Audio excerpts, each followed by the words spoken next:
So I know that some of you in here have a love for baseball, or at least a liking for baseball a little bit. Some of you are in that boat like I am.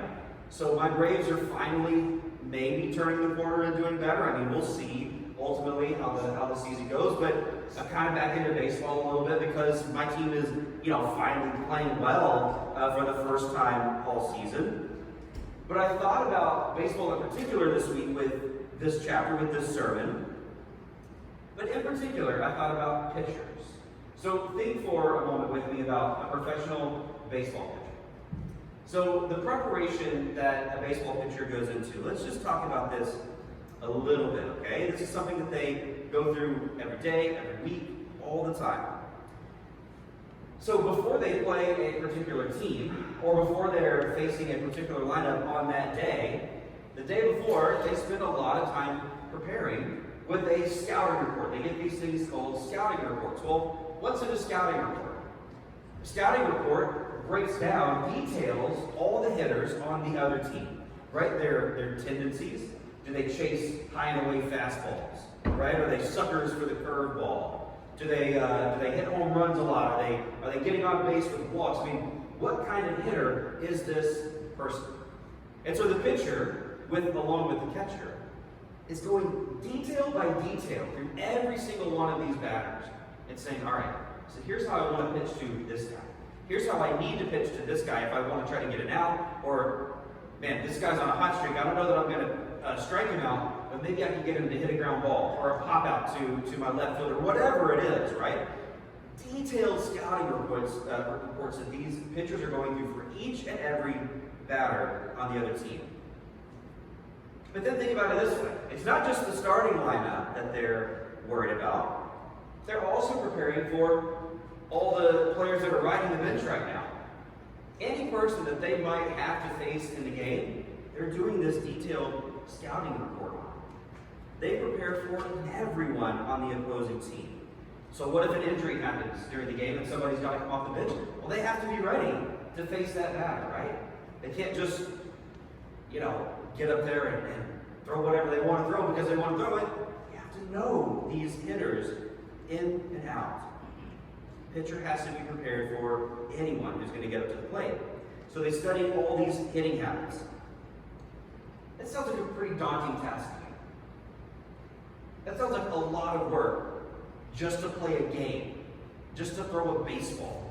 That sounds like a lot of preparation and a lot of work. Now, Paul, as much as we might think he was, I'm kidding, we don't think about it this way, he wasn't a Major League Baseball pitcher, right? He's not doing that. But the thing that always, every time I read Acts, I come up again and again against this with Paul. His preparedness everywhere he goes. So he goes on these 3 missionary journeys, but we see him in other contexts as well. Paul is always prepared, always ready to speak to the people that he comes in contact with. He is like a baseball pitcher. He has done his homework. He knows the city where he is. He knows the people that he's going to be talking to, and he is ready to have that conversation with them in the way that they need to have it. And we're gonna see that here in a minute in Acts 17. He'll travel to one particular city and deal with the people that way. He'll travel to another city and deal with people in a different way. And as we see in Acts 17, he travels to the ancient city of Athens. We're going to talk about Athens here in a moment. But in Athens, he doesn't deal with just one way of thinking. He doesn't deal with just one kind of people in Athens. He's prepared to encounter, to argue with, and convince any people that he deals with there that not only what they believe is wrong, but that Jesus is the answer that they've been searching for. Paul, I think, maybe he didn't have a professional scouting report that he was looking at before he traveled to every city. He definitely prepared himself for everywhere that he was going to travel. So let's read Acts 17. Let's see what we can gain from this chapter today. Beginning in verse 16, the word of the Lord in the book of Acts. While Paul was waiting for them in Athens, he was deeply troubled by all the idols he saw everywhere in the city. He went to the synagogue to reason with the Jews and the God-fearing Gentiles, and he spoke daily in the public square to all who happened to be there. He also had a debate with some of the Epicurean and Stoic philosophers. When he told them about Jesus and his resurrection, they said, "What's this babbler trying to say with these strange ideas he's picked up?" Others said, "He seems to be preaching about some foreign gods." Then they took him to the high council of the city. "Come and tell us about this new teaching," they said. "You are saying some strange things, and we want to know what it's all about." It should be explained that all the Athenians, as well as the foreigners in Athens, seem to spend all their time discussing the latest ideas. So Paul, standing before the council, addressed them as follows. "Men of Athens, I notice that you are very religious in every way. For as I was walking along, I saw your many shrines, and one of your altars had this inscription on it: To an unknown God. This God whom you worship without knowing is the one I'm telling you about. He is the God who made the world and everything in it. Since he is Lord of heaven and earth, he doesn't live in man-made temples, and human hands can't serve his needs, for he has no needs. He himself gives life and breath to everything, and he satisfies every need. From one man he created all the nations throughout the whole earth. He decided beforehand and when they should rise and fall, and he determined their boundaries. His purpose was for the nations to seek after God, perhaps feel their way toward him and find him, though he is not far from any one of us. For in him we live and move and exist, and some of your own poets have said, we are his offspring. And since this is true, we shouldn't think of God as an idol designed by craftsmen from gold or silver or stone. God overlooked people's ignorance about these things in earlier times, but now he commands everyone everywhere to repent of their sins and turn to him. For he has set a day for judging the world with justice by the man he has appointed, and he proved to everyone who this is by raising him from the dead." When they heard Paul speak about the resurrection of the dead, some laughed in contempt, but others said, "We want to hear more about this later." That ended Paul's discussion with them, but some joined him and became believers. Among them were Dionysius, a member of the council, a woman named Damaris, and others with him. So, Paul in Athens. This is really famous passage, right? This is one that you've probably read many, many times, or had conversations about, had classes about, things like that. I want to talk about it again today, because I think there's a whole lot that we can take away from what Paul says here. So, the first thing I want to talk about is the fact that Paul grows trouble in Athens. Before we really get into the meat of what is here, I want to have a quick sidebar about Athens in particular. I think sometimes it can be difficult to us to think back on the importance of these locations in the ancient world. I mean, you've had history classes. You know that Athens was an important place, but maybe you don't quite remember why Athens was so important. Maybe the history of it has been lost to you after not thinking about it for so long. So let's, here for a brief moment, attempt to gain some appreciation for what's happening in Athens. And then we're actually going to talk about the Areopagus in a little bit and why it might be so important as well. But by this time in the ancient world, by the 1st century AD, Athens had actually lost much of its importance, much of its prominence. Politically speaking, it had been left in the dust by Rome. Rome had taken that seat of power from Athens after the Roman Empire rose up and overthrew the Greek Empire. So Athens, whereas once was kind of the city on the hill, the shining beacon of light for the whole world, now has lost its luster. It's not so important any longer. But Athens, still at this time, is remembered very fondly as a seat of intellectual power. Maybe not political power, but intellectual power. Athens still almost reigns supreme. Athens is where philosophy was born. That ancient and noble art of reasoning and deduction and using your mind to outwit other people. Athens is the birthplace of philosophy. Whatever Athens had become in its waning years, there was still much pride in the Athenians and their city. They believed they knew best, and they were going to argue with you no matter what your opposing argument was. That was Athens in a nutshell. And the Areopagus mentioned here in Athens itself was also incredibly important. It was named after Ares, the Areopagus part. Ares, the god of war. In the Greek pantheon, Ares was the god of war. So the Areopagus was literally the location in the city where people would come to do battle. But not battle as in fight it out hand to hand or with their swords or spears or anything like that. They were battling it out with their minds. The Areopagus was the location for the challenging of wits, for the philosophers to come and argue and duke it out. Kind of like maybe, I don't know, think of it like a political debate that we have today, right? This is one of those sort of locations where they're coming to give their arguments, the other person gives their arguments, and the crowd would actually cheer when somebody gave a good argument. They would boo when a person gave a bad argument. I mean, in real time, this sort of thing is happening. So the Areopagus served as this really important location, as a meeting place in Athens, but a meeting place to battle with their minds. So bringing Paul to that location in this chapter, the importance of that meant that not only did they value what he had to say, but they wanted other people to hear and in real time give criticism to the arguments that Paul was making. In other words, Paul's gained a really big audience in Athens like that. And that's a really important thing for Paul in this moment.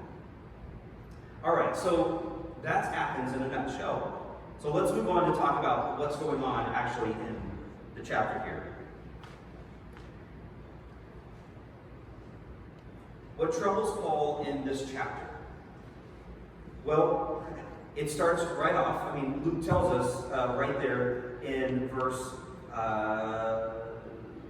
16, 17, where is it? Oh, I turned the page. That's why I wasn't seeing it. In verse 16, that's what I thought. In verse 16, we're told right up front what Paul is troubled by. All the idols that he sees everywhere. He was troubled by this. And Paul can't help himself about trying to correct bad behavior or incorrect behavior whenever he sees it. So, with whom did Paul begin having this debate in the city? Well, it wasn't with the Greeks. Where did he go first? Where does Paul always go first every time he enters a new city? He speaks to the Jews and the Gentiles who believe in Yahweh. Why would he begin with them? Well, again, it's what Paul always does. The message is also that, what does Paul know from the law in the Old Testament? What is the second commandment? You should not make any idols, right? Don't worship other gods. Don't make idols. And here, what does Paul see? Paul sees people who are Jewish by descent, who probably in some way still worship Yahweh, but on the other hand are also visiting these shrines and these temples and these idols and offering sacrifices to them and bowing down in prayer to them. And Paul sees what should not be. Paul sees false worship going on in these Jews and God-fearing Gentiles, and Paul can't abide it. He has to put a stop to it. But he also sees it with the Gentiles as well. And he's going to debate them on, I say debate, he's giving his arguments. Surely there was debate that happened. Luke doesn't record the whole thing for us. I wish he did, right? I want more of what happened here. I want their counter-arguments, and I want to see Paul give his counter-arguments, and I want them to go back and forth. But of course, Luke is writing a quick, story for us that we can follow. But Paul tells them also that idol worship is nothing. It's gaining you nothing. That gods cannot be contained in mere objects that we fashion with our own hands. And if you think about that, you've probably heard or read in Scripture other places where a similar sort of thing is written. In the prophets, right? Isaiah, Jeremiah wrote the exact same sort of things to the ancient Jews. That gods cannot be contained by things carved in wood or or stone or metal. So it's not just the Jews that Paul's debating. He's also speaking to all of the Gentiles in Athens as well. Because the great thing about Paul is that no matter where he goes, he can't help but speak about the hope, the joy, the peace he found in God through Jesus. When he saw someone lost and groping about what he would say is the dark, right? That they are in darkness. Paul talks about that in some of his letters. That without Jesus we are lost and in the dark. He wants to point them to the light. And every time Paul brings up that sort of thing, it makes me think about his own blindness on the road to Damascus, right? Where he's struck blind and for days can't see anything, groping about in the dark for the light. He is able to find the actual light of the world. The lostness of other people compelled Paul to speak to them. The lostness of other people compelled Paul to speak to them. His attitude when meeting somebody who is lost isn't, well, are they going to reject me if I start talking about Jesus? Or, I don't know, am I going to come across wrong to them if I tell them about the faith and the hope that I have? Are they going to hear me, or are they going to shut me down? You know, all those things that we say to ourselves when we meet other people that are lost. I never see any of that from Paul, all throughout Acts. The lostness of other people compels Paul to speak to them. I think often for us, the lostness of other people compels us to shut our mouths. One of the big lessons to take away from Paul in Athens is he's surrounded by people who believe other things. He's surrounded by people who don't agree with him. He's surrounded by people who will literally argue with a brick wall. And Paul says, cool, I'm ready for that challenge. He's ready to step up to that challenge and speak to anyone about the hope, the joy, and the peace he's found in Jesus.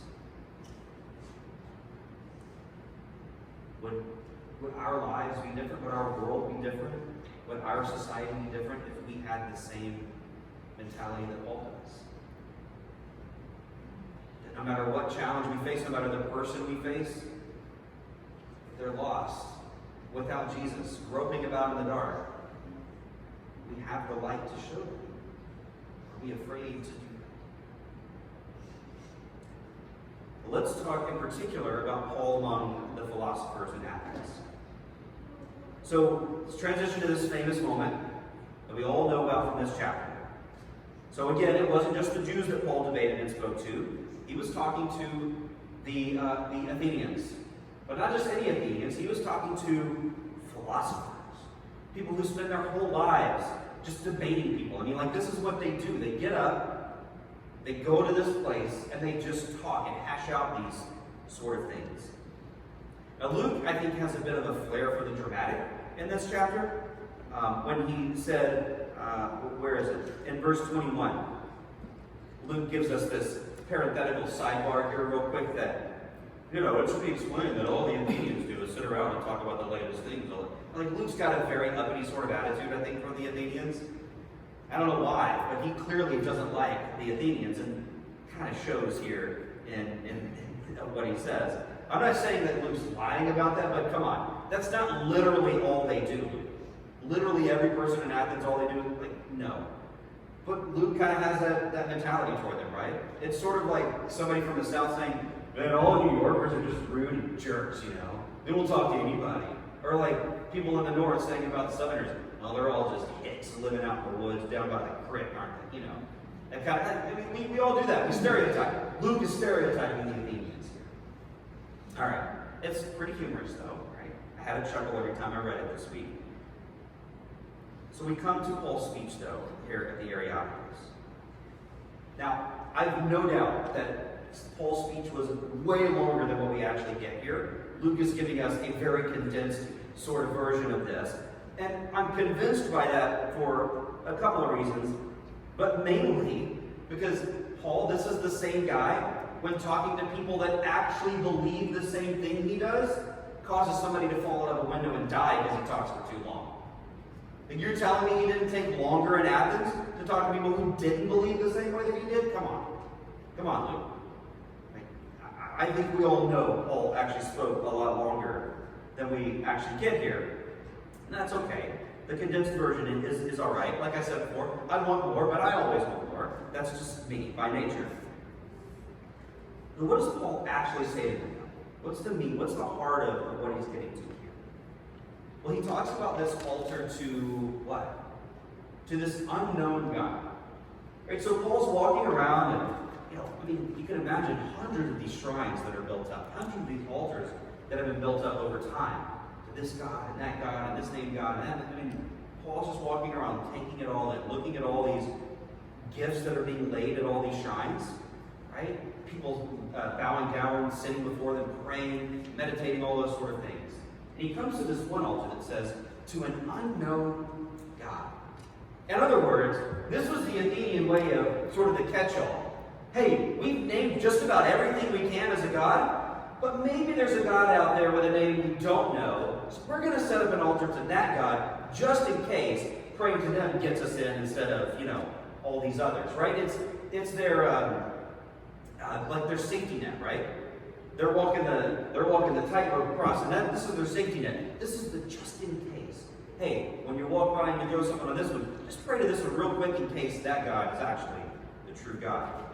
And so here comes Paul along and says, well, you're kind of half right. This actually is the true God. And let me tell you about this God and what this God has done for you.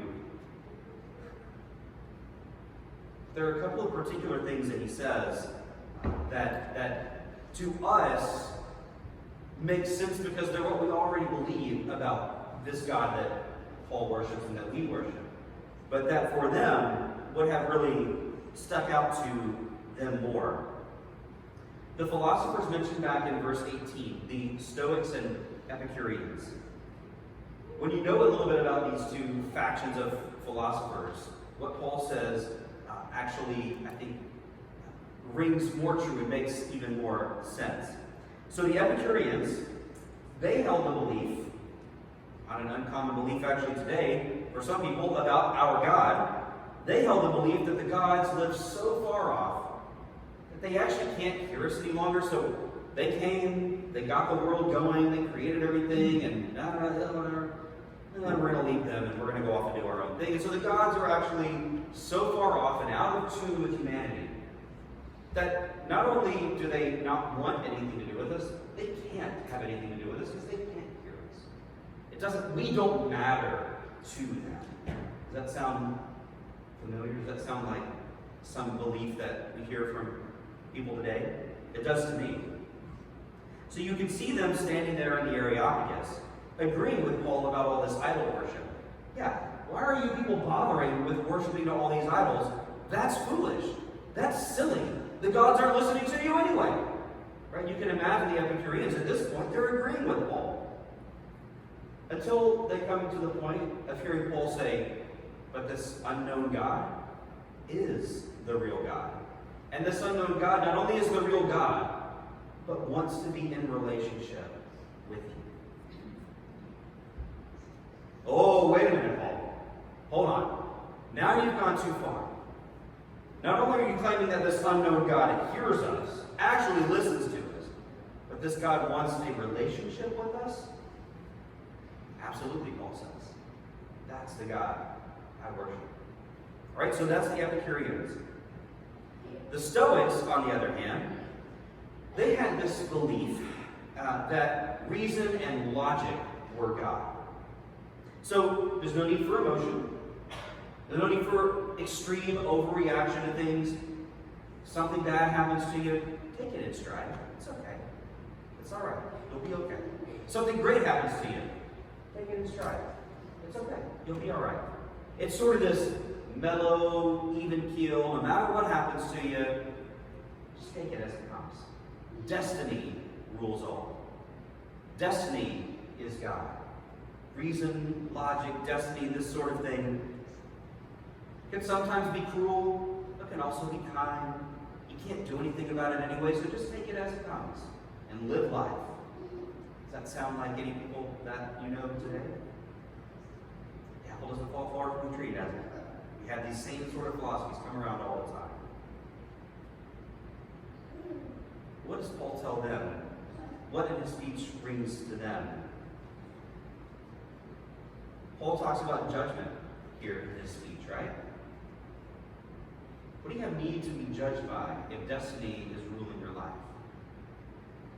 Nothing, right? If you're on this path, destiny is telling you where to go. You don't have control over it. The good, the bad that comes your way, you just take it as it comes. You live life, and that's okay. Everything will be what it will be, and okay, no worries, right? Destiny rules all. There's no need to be judged. And what does Paul say to them?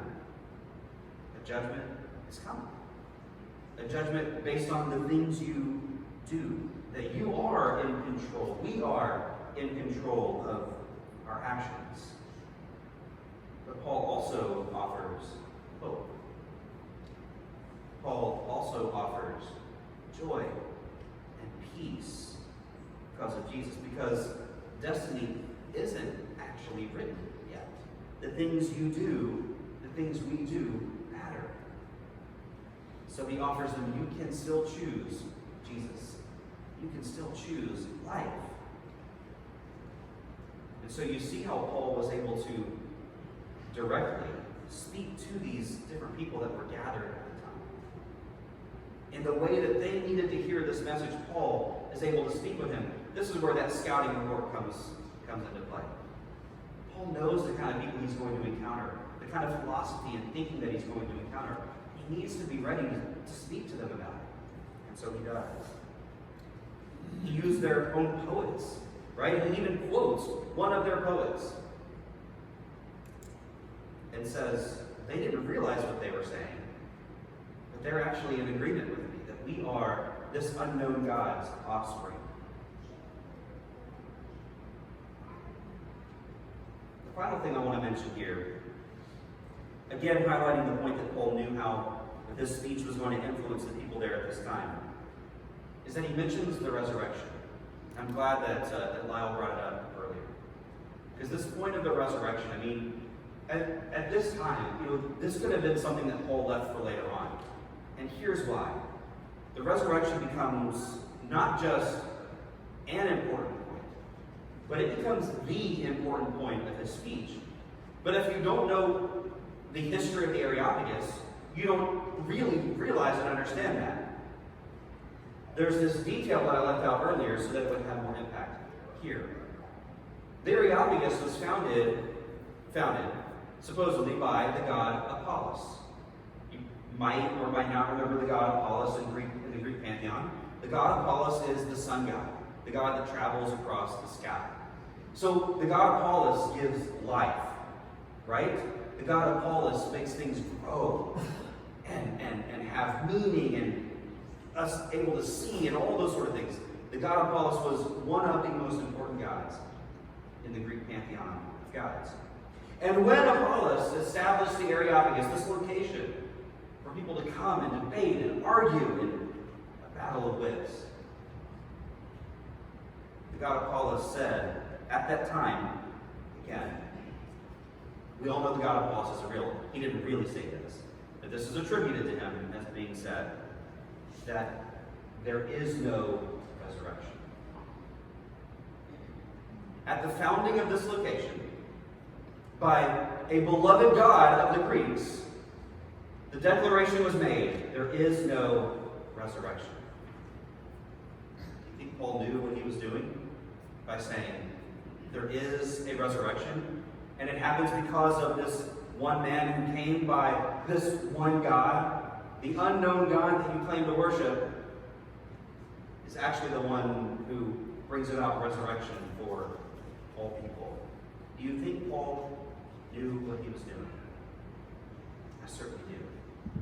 But again, it goes to his preparedness. It goes to his being ready to speak to the people that he's around at any given moment. Paul's ability to speak directly to any culture that he's currently situated in is, to me, one of the most powerful lessons that we can learn from Paul. That he is ready.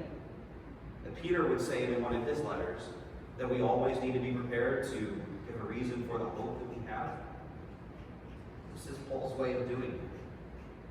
He is ready to speak to anyone because he knows the importance of this message that he has, of this good news that he has. And so he wants to be prepared to speak to anyone about it. The story of God is a universal one.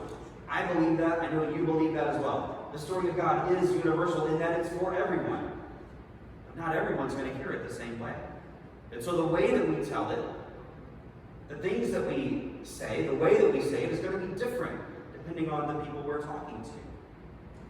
Paul knows that, and he uses that to his advantage as he travels from location to location and preaches this message, this good news of hope and joy and peace and love. The good news is always good. Some people need to hear that good news in different ways. That lesson of being ready is one that I think ought to sit a little heavy on our hearts. If you're not a little bit uncomfortable with that right now, you need to. Because I'm asking you directly right now, are you ready like Paul was to have that conversation? Does the lostness of other people compel you to speak about Jesus like it did Paul? And if it doesn't, why not? So as we close out, a couple of questions to think about. Again, Paul looked around Athens. He saw things that moved him, that troubled him, that disturbed him very deeply, and moved him to speak to the Athenians about what they were worshiping.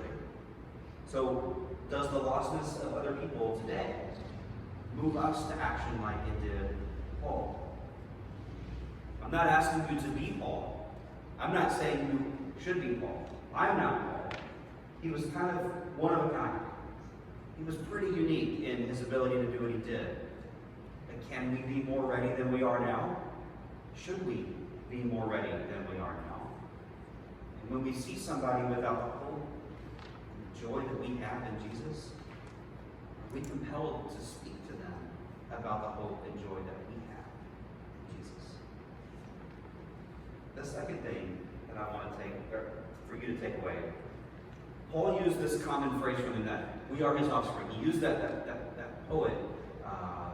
poet's phrase to help teach them, right? He used something from their own culture, incorporated it into his speech. And I got to thinking, what modern piece of art, media, or culture would you use when talking to others about Jesus? Is there something you can think of that might help you, might aid you in talking to other people about Jesus? It's sort of a different kind of question. But it's important because, what's the phrase? We need to be relevant, maybe the right way to say it. The gospel is a universal message of good news. But its relevance for people at different times is going to kind of wax and wane, fluctuate, right? And the way that we help connect people to the gospel is then going to fluctuate and be different. So there's something from modern art, culture, whatever, that we can use to help the gospel be relevant or seem more relevant to people today. It's sort of a big question, but I think it's important for us to think about. It goes again to that idea of being prepared to speak to anyone about this hope and joy we have. So that's Acts 17. Again, Acts 18 next week is where we're going to be. So I hope you read that and are prepared to think about that along with me. As we close today, we're going to do like we always do, or like I always do. I don't know if Randy and Jim did this, but I'm doing it. We're going to have our family time right now. A time where we get to share together, to pray together, to unburden ourselves if there's something that's burdening you right now, that you need this body, this family to pray for. We want to do that for you. If there's good news that you want to share, we want to share that good news with you. We want to share that with each other so that we can be excited for you and celebrate. So let's do that together. If you have any of those things that you want to let us know about, let us know as we stand and sing.